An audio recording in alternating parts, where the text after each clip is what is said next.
بسم اللہ الرحمن الرحیم۔ ملک میں ایک مدت سے طوفان برپا ہے، کبھی موب لنچنگ، کبھی ہماری حب الوطنی پر سرٹیفکیٹ کا مطالبہ، اور اب جان و مال کا خطرہ۔ اخبارات اور نیوز چینلوں پر مسلسل فسادات اور ہلاکتوں کے خطروں کا تذکرہ سن چکے ہیں، جو اس مدت میں مسلمانوں کو بے شمار مصائب سے دوچار ہونا پڑا ہے، اور ان حقائق کو بیان کرنے میں ذرا بھی مبالغہ سے کام نہیں لیا گیا ہے، بلکہ یہ وہ مشاہدات ہیں اور ایسی جیتی جاگتی حقیقتیں ہیں جو آپ کی اور ہماری آنکھوں کے سامنے ہے۔ اگر بادل سر پر منڈلا رہے ہوں اور بجلی کی چمک اور گرج کی آواز کانوں میں آ رہی ہو، ٹھنڈی ہوائیں چل رہی ہوں، تو ان حالات میں اگر کوئی پیشن گوئی کرے کہ بارش ہونے والی ہے تو غلط نہ ہوگا، کیونکہ دن رات کا تجربہ ہے کہ ایسے سما میں بارش ہوتی ہے۔ اسی طرح ہندوستان میں جو سما نظر آ رہا ہے، اس کے بیان کرنے میں کوئی قباحت نہیں، بلکہ یہ ایک مشاہدہ ہے جس کے سامنے رکھا جا رہا ہے۔ ایک ملت جو آبادی کا ایک جزو ہے، جو کبھی ہندوستان کی قسمت کی مالک تھی، جس نے اس ملک کو سنوارا، جس کے چپا چپا پر اس کی یادگاریں ہیں، جہاں جاؤ گے دیکھو گے اور پاؤ گے۔ اگر ایک ایسی ملت جس کا یہ ماضی رہ چکا ہے اور جس کا حال بھی معمولی حال نہیں ہے، اور اس کے مستقبل کے لیے خطرات پیدا ہو جائیں، تو یہ اس کی پستی نہیں بلکہ اس ملک کی بڑی بدنصیبی اور ناکامی ہے۔ 25 کروڑ کی ملت کو مطمئن نہ ہونے دینا اور اپنی ایمان کی طرف سے وہم میں مبتلا کر دینا کہاں کی سمجھداری ہے۔ افسوس ہے کہ برادران وطن صدیوں سے مسلمانوں کے ساتھ رہنے کے باوجود اس بات کو نہ سمجھ سکے کہ مسلمان دینی اور ایمانی مسئلہ کو کس طرح دیکھتا اور سوچتا ہے۔ اگر یہ کہا جائے کہ مسلمان کے لیے دین و ایمان کا مسئلہ اس کی جان سے زیادہ عزیز ہے، تو شاید انہیں اعتبار نہ ہو، لیکن انہیں اعتبار کرنا چاہیے کہ ہماری زندگی میں نبوت کا مسئلہ، قیامت کا مسئلہ، شرعی احکام، نکاح و طلاق کا مسئلہ اہم ترین مسئلہ ہے، جس نے مسلمانوں کو ہر دور میں دیوانہ بنا دیا ہے۔ مسلمان اپنی عورتوں کو بیوہ کرنے پر آمادہ ہو گیا ہے، بچوں کو یتیم کرنے پر آمادہ ہو گیا ہے۔ یہ مسئلہ معمولی مسئلہ نہیں ہے، مزید ستم بالائے ستم یہ کہ ہمارا وجود بھی ایک مسئلہ بن گیا۔ تو کیا مسلمانوں کا مسئلہ اس قابل نہ تھا کہ اس کے مسئلہ کو کچھ سمجھا جاتا، مگر افسوس کہ اسے تفریح بنا لیا گیا۔ آپ کو سوچنے کی ضرورت ہے کہ آخر کس چیز نے ان کو بے چین بنا دیا۔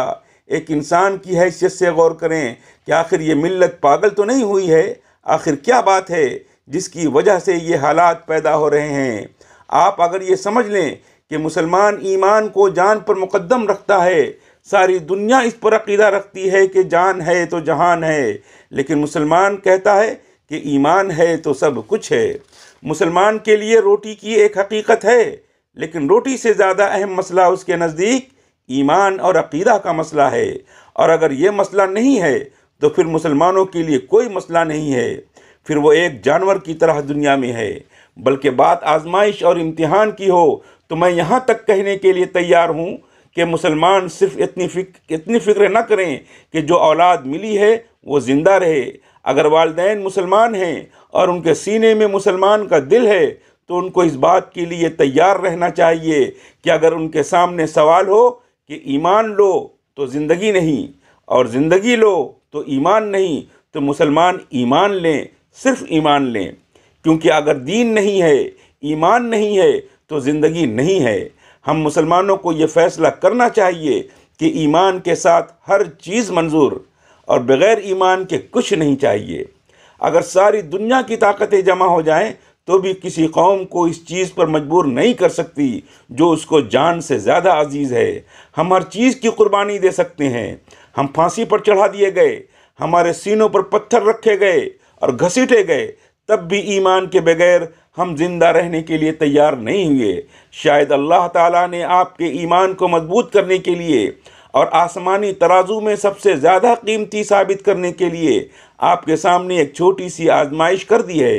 اگر آپ اس میں کامیاب ہو گئے تو خدا کی بشارت ہے، وَلَيُمَكِّنَنَّ لَهُمْ دِينَهُمْ، یعنی اللہ تعالیٰ پھر ان کو اسی طرح جانشینی عطا فرمائے گا اور اسی طرح خلافت کی دولت سے نوازے گا، اور ان کے لیے اس دین کو جمع دے گا، اور ان کے ہر خوف و ہراس کی فضا کو بدل کر امن و امان کی فضا قائم فرما دے گا۔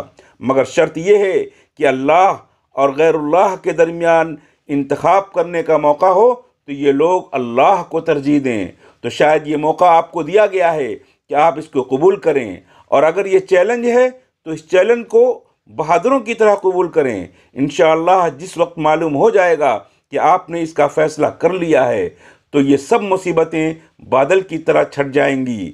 دعا ہے کہ اللہ تعالی ہمیں ایمان و یقین کی دولت سے مالا مال کرے اور صبر و استقامت نصیب فرمائے۔